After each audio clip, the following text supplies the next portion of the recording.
پھٹے پرانے کپڑے پہن کر نہایت ندامت، شرمندگی اور توبہ کے ساتھ اللہ تعالیٰ سے دعا کرنے لگے کہ اللہ آنے والے عذاب کو ہم سے دور کر لے۔ مرد، خواتین، بچے، یہاں تک کہ جانوروں کے رونے کی آوازیں آ رہی تھی، جانوروں کے رونے کی آوازیں آ رہی تھی، اور ایسا منظر تھا کہ جو دیکھے اس کا دل نرم ہو جائے، پسیج جائے۔ اور اللہ رب العالمین نے جب یہ کیفیت ملاحظہ کیا تو یونس علیہ السلام کے اس قوم پر جو آنے والا عذاب تھا اس کو اللہ نے دور کر دیا۔ یہ دنیا کی واحد قوم ہے کہ جس پر عذاب آنے کی بات کہہ دی گئی، اس کے بعد ایمان یہ لوگ لے آئے، پھر بھی اللہ نے ان کا ایمان ایکسپٹ کر لیا۔ ورنہ اللہ تعالیٰ جب یہ کہتا ہے کہ عذاب بس آنے والا، عذاب کا وعدہ ہو گیا، اس کے بعد کوئی ایمان لائے تو اس کا ایمان قابل قبول نہیں ہوتا۔ یہ دنیا کی واحد قوم ہے۔ اسی کو اللہ نے سورہ یونس میں کہا فَلَوْلَا كَانَتْ قَرْيَةٌ آمَنَتْ فَنَفَعَهَا إِيمَانُهَا إِلَّا قَوْمَ یونس، کسی بھی گاؤں بستی علاقے والے کا ایمان لانا ان کے لیے فائدے مند نہیں ہوا عذاب دیکھنے کے بعد، سوائے یونس علیہ السلام کی قوم کے۔ لما آمنوا، جب وہ لوگ ایمان لے آئے، کشفنا عنہم عذاب الخزي فی الحیات الدنیا، ہم نے دنیا کی زندگی سے رسوا کر دینے والا عذاب ان سے دور کر دیا، ان سے دور کر دیا، اور ان کے ایمان کو، ان کے اسلام کو ہم نے قبول کر لیا۔ اب دیکھیں اللہ تعالیٰ نے معاف کر دیا، ایمان بھی قبول کر لیا، یہ قوم ایمان لے آئی، عذاب سے بچ گئی۔ اب میں نے کہا یہی ایک آیت ہے پوری سورہ میں یونس علیہ السلام کے نام پر، ان کی قوم کے نام پر، اور اسی مناسبت سے اللہ تعالیٰ نے اس سورہ کا نام سورہ یونس رکھا۔ جانتے ہیں کیوں ایسا؟ اس لیے کہ ان کا ایمان اللہ نے قبول کر لیا۔ آپ کا ایمان سب سے ہائی لیول۔ پوری سورہ میں اللہ رب العالمین نے کئی ایک باتیں بیان کی ہیں، لیکن ان کے ایمان لانے کا واقعہ وہ سب میں بڑا ہائی لائٹ ہے، اسی لیے اللہ تعالیٰ نے ان کے ایمان کی لاج رکھ کر کے ان کے نبی کے نام پر اس سورہ کا نام سورہ یونس رکھ دیا۔ ایمان سب سے اوپر ہمیشہ ہونا چاہیے، سب سے اوپر، ورنہ اللہ تعالیٰ کہتا ہے انما التوبۃ علی اللہ للذین یعملون السوء بجہالہ، کہ ان لوگوں کی توبہ ہمارے یہاں قبول ہوتی ہے جو نادانی میں گناہ کر لیں، غلطی کر لیں، پھر جلدی سے توبہ کر لیں تو اللہ تعالیٰ معاف کر دیتا۔ وَلَيْسَتِ التَّوْبَةُ لِلَّذِينَ يَعْمَلُونَ السَّيِّئَاتِ، اور ان لوگوں کی توبہ قبول نہیں ہوتی جو برائی کرتے ہیں، یہاں تک کہ اسی پر ڈٹے رہتے ہیں، موت کا وقت آتا ہے تب کہتے ہیں تبت الآن، اب میں توبہ کر رہا ہوں۔ اللہ کہتے ہیں اس وقت توبہ قبول نہیں ہوتی۔ جب آخری سانس چل رہی ہو، نزا کا عالم ہو، غرغرے کی کیفیت ہو، اس صورت میں اگر آپ ایمان لائیں یا عذاب دیکھ کر کے ایمان لائیں تو ایسی صورت میں ایمان قابل قبول نہیں ہے۔ ورنہ فرعون بھی کہہ سکتا تھا کہ میں بھی ایمان لایا، ڈوب رہا تھا تو ایمان لایا، لیکن اس کا ایمان قابل قبول نہیں۔ کیوں؟ اس لیے کہ اس کے اندر اکڑ تھی، وہ وہاں بھی اس نیت سے وہ ایمان لا رہا تھا کہ بچ جاؤں گا، اور یہاں یونس علیہ السلام کی قوم کس نیت سے ایمان لا رہی تھی کہ ہمارا جو بندہ ہمیں توحید کی دعوت دے رہا تھا وہ واقعی نبی تھا، اور اللہ تعالیٰ واقعی عبادت کے لائق تنہا اور اکیلا ہے، اسی لیے عذاب سے بچنے کے لیے لوگ ایمان نہیں لائے تھے، بلکہ ان کے دل میں خلوص تھا، اس لیے اللہ تعالیٰ نے ان کے ایمان کو قبول کر لیا۔ اب آگے بڑھتے ہیں، یہ یونس علیہ السلام کی قوم کے حوالے سے بات ہو گئی۔ اب یونس علیہ السلام کا تذکرہ۔ یونس علیہ السلام جب قوم سے نکلے تو سمندری سفر پر روانہ ہو گئے کہ چلے سمندر کے سفر پر کہیں جائیں گے، یہاں وہاں کسی اور علاقے میں۔ اب سمندری سفر پر نکلے، ایک کشتی میں سوار ہوئے، اور کشتی میں بہت زیادہ لوگ آ گئے، اوور لوڈ ہو گئی، کشتی چلنے لگی، موج میں پھنس گئی اور ایسا لگا ڈوب جائے گی۔ تو لوگوں نے آپس میں مشورہ کیا کیا کرنا چاہیے۔ کسی نے کہا قرآن اندازی کرتے ہیں۔ اللہ نے سورہ صافات میں ذکر کیا وَإِنَّ يُونُسَ لَمِنَ الْمُرْسَلِينَ إِذْ أَبَقَ إِلَى الْفُلْكِ الْمَشْحُونِ، بھری ہوئی کشتی، فَسَاهَمَ۔ اب ان لوگوں نے مشورہ کیا، اسی لیے دیکھیں ہمیشہ مشورے سے کام لیجیے، کوئی بھی معاملہ ہو، اجتماعی مسئلہ، خاندانی مسئلہ جو ہے، اور کوئی زندگی کا مسئلہ ہو، مشورے سے کام لیجیے، مشورے میں خیر ہوتی۔ فَسَاهَمَ، لوگوں نے مشورہ کیا کیا کرنا چاہیے۔ کہا کشتی کا لوڈ کم کرنا پڑے گا، وزن کم کرنا پڑے گا۔ کیا کریں؟ ایسے ہی تو کسی کو اٹھا کر نہیں پھینک سکتے ہیں۔ فَسَاهَمَ، ایک کام کرتے، قرآن اندازی کرتے ہیں، چٹھی نکالتے، پرچی نکالتے ہیں، جس کا نام آئے گا اس کو پھینک دیں گے۔ فَسَاهَمَ فَكَانَ مِنَ الْمُدْحَضِينَ، اب چٹھی اڑائی گئی، قرآن اندازی کی گئی، نام کس کا آیا؟ یونس علیہ السلام کا۔ لوگوں نے کہا نہیں یار، یہ تو بہت اچھا بندہ ہے، اس کو نہیں پھینکیں گے۔ سب لوگ جان رہے تھے ان کو، سارے پہچان والے تھے، کہا یہ بڑا نیک ہے، اس کو نہیں پھینکیں گے. دوبارہ سے قرآن اندازی کرتے، دوبارہ سے چٹھی اڑائی، پھر سے یونس علیہ السلام کا نام آیا. یونس علیہ السلام کودنے جا رہے تھے سمندر میں کہ میرا نام آیا، چلو کود جاتا ہوں. لوگوں نے کہا نہیں نہیں، آپ کو جانے کی ضرورت نہیں، آپ بڑے اچھے آدمی ہیں. پھر سے اڑاتے ہیں. اب اللہ تعالیٰ کی مرضی تھی، اللہ کی مشیت تھی کہ یونس علیہ السلام کا ہی نام آنا. 3 مرتبہ یہ کام ہوا، اور جب تیسری مرتبہ نام آیا تو لوگوں نے کہا بھائی کتنی بار کریں گے، چلو پھینک دیتے، پھینک دیا. فالتقمہ الحوت. لیکن اللہ تعالیٰ یونس کو تکلیف نہیں دینا چاہ رہا تھا. یونس علیہ السلام کو مارنے کا ارادہ نہیں تھا اللہ تعالیٰ کا. اس لیے یونس علیہ السلام گرچہ سمندر کے حوالے گئے، لیکن وہاں بھی اللہ تعالیٰ نے حفاظت کی اور مچھلی کے پیٹ میں پہنچا دی. بعض مصیبتیں آپ کے لیے خیر ہوتی، بعض مصیبتیں خیر ہوتی. سمندر میں پھینکے گئے کیا ہے؟ مصیبت. لیکن اللہ نے مچھلی کے پیٹ میں پہنچا دیا، کیا ہے؟ خیر. اور اس مچھلی کو بھی اللہ نے خصوصی آرڈر دیا، اس بندے کو کھانا نہیں ہے، اس کی ہڈیاں توڑنا نہیں ہے، اسے اپنا نوالا نہیں بنانا ہے. اور بعض مفسرین نے کہا ہے حفاظت کی خاطر اللہ رب العالمین نے اس مچھلی کو بھی دوسری بڑی مچھلی کے پیٹ میں پہنچا دیا. تو اللہ کا خصوصی حکم آیا. اب دیکھیں، اب پیٹ میں حضرت یونس علیہ السلام پہنچ گئے، حفاظت اللہ نے کی، تدبیر اور راستہ اختیار کیا. یونس علیہ السلام جب اندر پہنچے تو انہیں لگا کہ میں تو گیا، میں مر گیا خلاص. لیکن دیکھا ارے ہاتھ پاؤں حرکت کر رہے ہیں، تو دیکھا میں زندہ ہوں.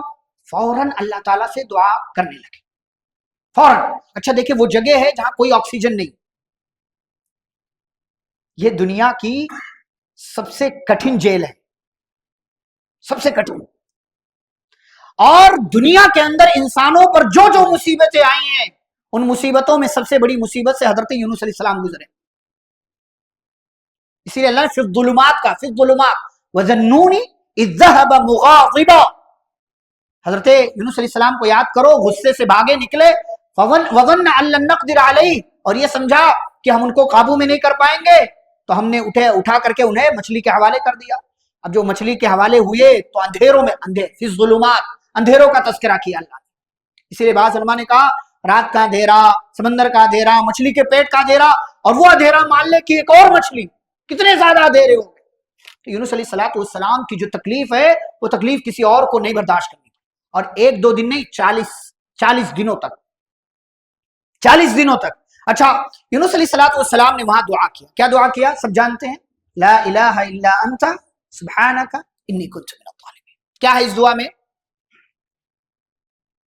اس دعا میں توحید ہے، اس دعا میں تسبیح ہے، اس دعا میں اپنی غلطی کا اعتراف. 3 چیزیں: توحید، لا الہ الا انت، اللہ تیرے سوا کوئی سچا معبود نہیں. کیا یہ؟ توحید. سبحانک، تیری ذات پاک. کیا یہ؟ تسبیح. اور یہ وہ کام ہے جو کائنات کی ہر مخلوق کرتی ہے، اللہ کی تسبیح بیان کرنا. وَإِن مِّن شَيْءٍ إِلَّا يُسَبِّحُ بِحَمْدِهِ، کائنات کا ذرہ ذرہ اللہ کی تسبیح بیان کرتا. وَلَٰكِن لَّا تَفْقَهُونَ تَسْبِيحَهُ، یہ الگ بات ہے کہ تمہیں سمجھ میں نہ آئے. یہ مکھیاں، یہ مچھر، یہ کیڑے مکوڑے، یہ سانپ، یہ نباتات، یہ جمادات، ہر کوئی اللہ تعالیٰ کی تسبیح بیان کرتا. تو حضرت یونس علیہ السلام نے مچھلی کے پیٹ میں اللہ کی تسبیح، سبحانک، اللہ تیری ذات پاک، عیب مجھ میں ہے، تجھے تیرے اندر کوئی عیب نہیں. تو نے مجھے مچھلی کے پیٹ میں پہنچا کر کچھ غلط نہیں کیا، غلطی میری. انی کنت من الظالمین، میں ظالموں میں سے. اسی لیے بعض علماء کہتے ہیں دعا مانگنے کا طریقہ یہی ہے، توحید کا حوالہ دو، اللہ کی تعریف کرو، اور نبی صلی اللہ علیہ وسلم کو درود و سلام پڑھو، اور نمبر 4 اپنی غلطی کا اعتراف کرو کہ میں گنہگار ہوں. سید الاستغفار میں یہی تو ہے، ابوء لک بنعمتک علی وابوء لک بذنبی. اے اللہ میں تیری نعمت کا بھی اعتراف کرتا ہوں اور اپنے گناہ کا بھی اعتراف کرتا ہوں. فاغفر لی، تو مجھے معاف کر دے، تیرے سوا کوئی گناہوں کو معاف نہیں کرتا. یونس علیہ السلام نے اپنی غلطی کا اعتراف کیا. اب اللہ کیا کہتے ہیں؟ فاستجبنا له، ہم نے ان کی دعا قبول کی.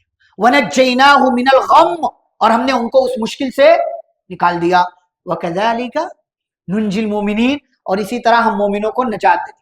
یہ معاملہ صرف یونس علیہ السلام کے ساتھ خاص نہیں ہے، جو بندہ بھی مشکل میں ہو اللہ سے دعا کرے، اللہ اس کی دعا قبول کرتا. اللہ کہتا امن یجیب المضطر اذا دعا، کون ہے وہ ذات جو پریشان حال شخص کی دعا کو قبول کرتا ہے جب وہ پریشان حال شخص اللہ سے دعا مانگتا ہے.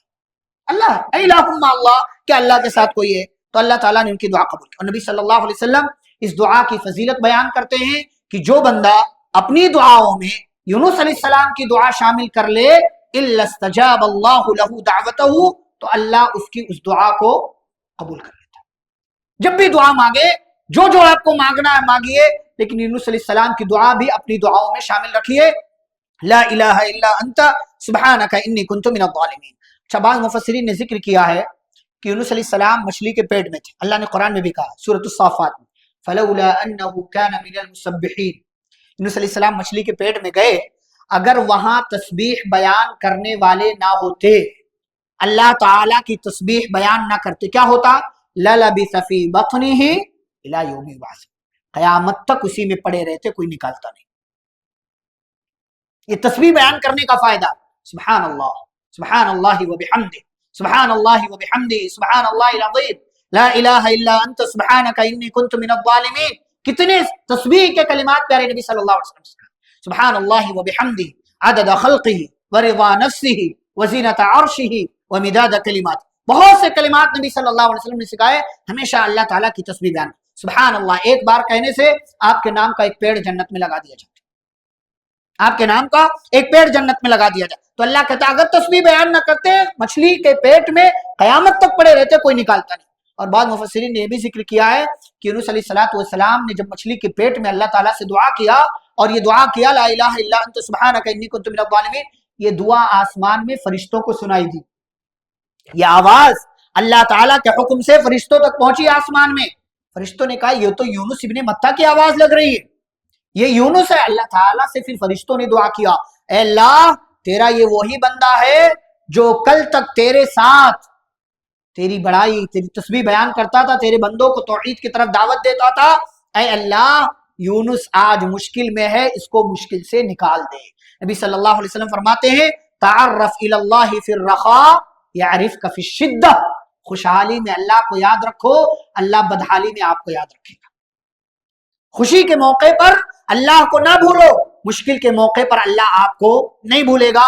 حضرت یونس علیہ السلام کی اللہ تعالیٰ نے حفاظت کی اور مچھلی کو حکم دیا کہ میرے بندے کو باہر لا کر کے ڈال دو. اللہ کہتے ہیں فنبذناہ بالعراء، ہم نے چٹیل میدان میں انہیں لا کر کے پھینک دیا اور مچھلی نے ہمارے حکم سے لا کر کے انہیں ڈال دیا. اور اللہ کہتے ہیں وہو سقیم، وہ بیمار تھے، فنبذناہ بالعراء وانبتنا علیہ شجرۃ من یقطین، اور ہم نے اپنی طرف سے حکم دے کر کے ایک خاص درخت کدو کا، ہم نے خاص درخت ان کے لیے وہاں اگا دیا، ہمارے خاص آرڈر سے وہاں پیدا ہو گیا. اب کدو کا درخت کیوں بنایا اللہ نے وہاں پہ؟ اس کے بہت سے فوائد ہیں. جیسا کہ علماء نے ذکر کیا ہے کہ اللہ تعالیٰ نے سائے کے لیے، سایہ ان کو مل جائے، کدو کا پیڑ، کدو کا بیل اللہ تعالیٰ نے وہاں اگا دیا.